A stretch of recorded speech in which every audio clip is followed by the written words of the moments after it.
யாழ்ப்பாணத்தில் இருக்கிற எல்லா பாடசாலைகளிலும் ஒரு செயலமர் ஒன்று, ஒரு செமினார் ஒன்று நாங்கள் செய்கிறோம். எப்படி என்று சொன்னால், ஊடகங்கள் சார்பான. ஊடகம் என்றால் என்ன தெரியுமா?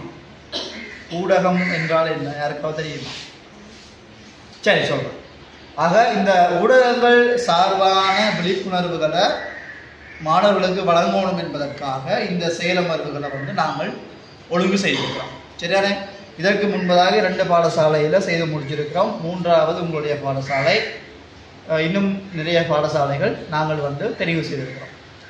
இந்த செயலமர்வில் பங்கு கொள்கிற எல்லோருக்கும் சர்டிஃபிகேட் நாங்கள் கொடுக்கிறோம். இருந்துங்க. இல்லை, நீங்கள் செய்திகள் நீங்கள் எப்படி தெரிந்து கொள்றீங்க? ஒரு இடத்துல ஒரு சம்பவம், வானொலி.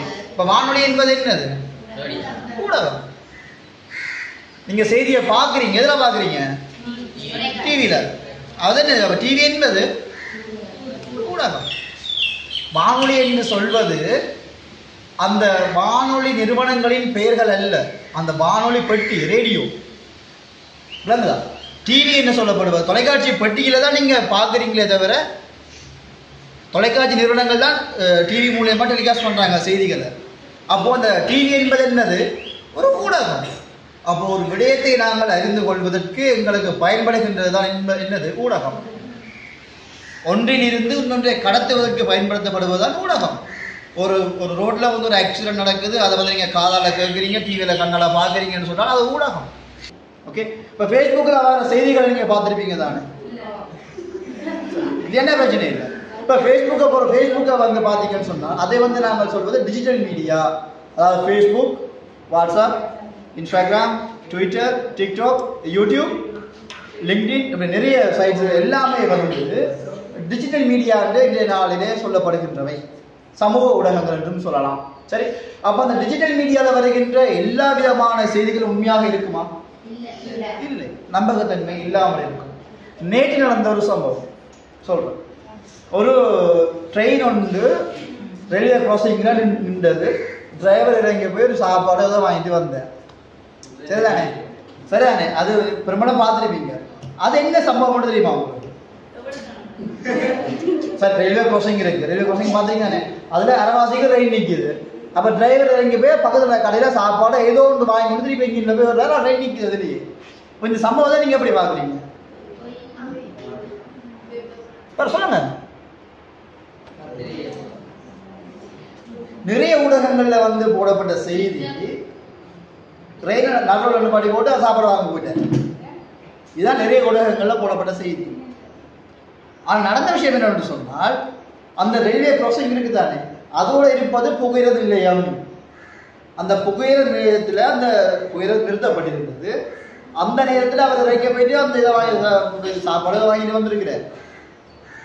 அப்போ அவர் நடு ரோட்டில் கொண்டு நிப்பாட்டி இருக்கிறன்னு சொன்னால் புகையிரத நிலையம் அதில் இருக்கு, அங்கே நிப்பாட்டி இருக்காங்க. ரயில் சின்னதுதான், 13-14 பட்டியலில் வரும் ரயில் இல்லையா? அப்போ அதிகளவான இலங்கையில் இருக்கிற அதிகளவான ஊடகங்கள், சமூக வலைத்தளங்கள், இணையதளங்கள் எல்லாத்துலையுமே போடப்பட்டது ரயிலை நடு பாடிட்டு சாப்பிடுவாங்க. அதுக்கு இருக்கிற கமெண்ட்ஸ், அவரும் மேனேஜர் தானே, பாவம் தானே, அவருக்கு பசிக்கும் தானே. அப்போ அதில் கமெண்ட்ஸ் வருது இல்லை. அதுக்கப்புறம் போட்டிருக்கிறேன். அப்போ அவர் பசி கலக்கத்தில் மயங்கி ரயிலை கொண்டு போட்டிங்கன்னா என்ன செய்யறது? அப்படிலாம் என் சாப்பிடாம வேலைக்கு வர்றாரு. அவர் ரெண்டு டிரைவர்ஸ் இருப்பாங்க என்ஜின்ல. ஒருத்தர் 2 டிரைவர் நான் கெண்டின்னு இருக்கிற ரயிலுக்குள்ள சாப்பிடலாம், தரலாம், வரலாம். நான் என்ன விஷயம் சொல்றேன்னு சொன்னால், சமூக ஊடகங்களில் வருகின்ற எல்லா செய்திகளையும் நாங்கள் உண்மை என்று நம்பக்கூடாது. வணக்கம். டைம் ஸ்ரீலங்கா எஃப்எம்மின் மனசியாளர் செய்திகள். செய்தி ஆசிரியர் மகேசன் மனோகரன். செய்திகள் வாசிப்பது மேரி டேஷன்.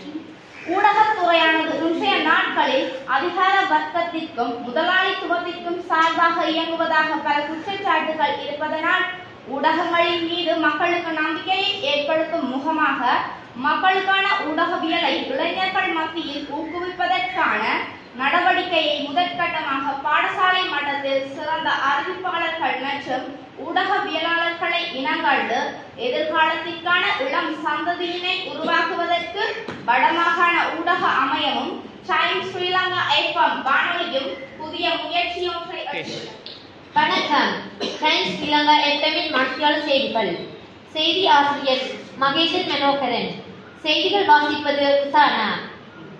ஊடகத்துறையானது இன்றைய நாட்களில் அதிகார வர்க்கத்திற்கும் முதலாளித்துவத்திற்கும் சார்பாக இயக்குவதாக பல குற்றச்சாட்டுகள் இருப்பதனால் ஊடகங்களின் மீது மக்களுக்கு நம்பிக்கை ஏற்படுத்தும் முகமாக துறையானது இன்றைய நாட்களில் அதிகார வர்க்கத்திற்கும் முதலாளித்துவத்திற்கும் சார்பாக இயங்குவதாக பல குற்றச்சாட்டுகள் இருப்பதனால் ஊடகங்களின் மீது மக்களுக்கு நம்பிக்கை ஏற்படுத்தும் முகமாக. வணக்கம். கேரள ஸ்ரீலங்கா எஃப்எம்மின் மத்தியால் செய்திகள். செய்தி ஆசிரியர் மகேஸ்வர மனோகரன். செய்தி வாசிப்பது மிஸ் கென்ஸ்டா. ஊடகத்துறையானது இன்றைய நாட்களில் அதிக வர்த்தகத்திற்கு முதலாளித்துவத்துக்கும் சார்பதாக இயங்குவதாக பல குற்றச்சாட்டுகள் இடம்பெறுவதனால். வணக்கம். டைம்ஸ் ஸ்ரீலங்கா எஃப்எம்மின் மத்தியால செய்திகள். செய்தி ஆசிரியர் மகேசன் மனோகரன். செய்திகள் வாசிப்பது டேரன். ஊடகத்துறையானது இன்றைய நாட்களில் அதிகார வர்க்கத்திற்கும் முதலாளித்துவத்திற்கும் சார்பாக இயங்குவதாக பல குற்றச்சாட்டுகள் இருப்பதனால் ஊடகங்களின் மீது மக்களுக்கு நம்பிக்கையை ஏற்படுத்தும் முகமாக. வணக்கம். டைம்ஸ் ஸ்ரீலங்கா எஃப்எம்மின் மனத்தியாளர் செய்திகள். செய்தி ஆசிரியர் மகேசன் மனோகரன். செய்திகள் வாசிப்பது தக்ஷா.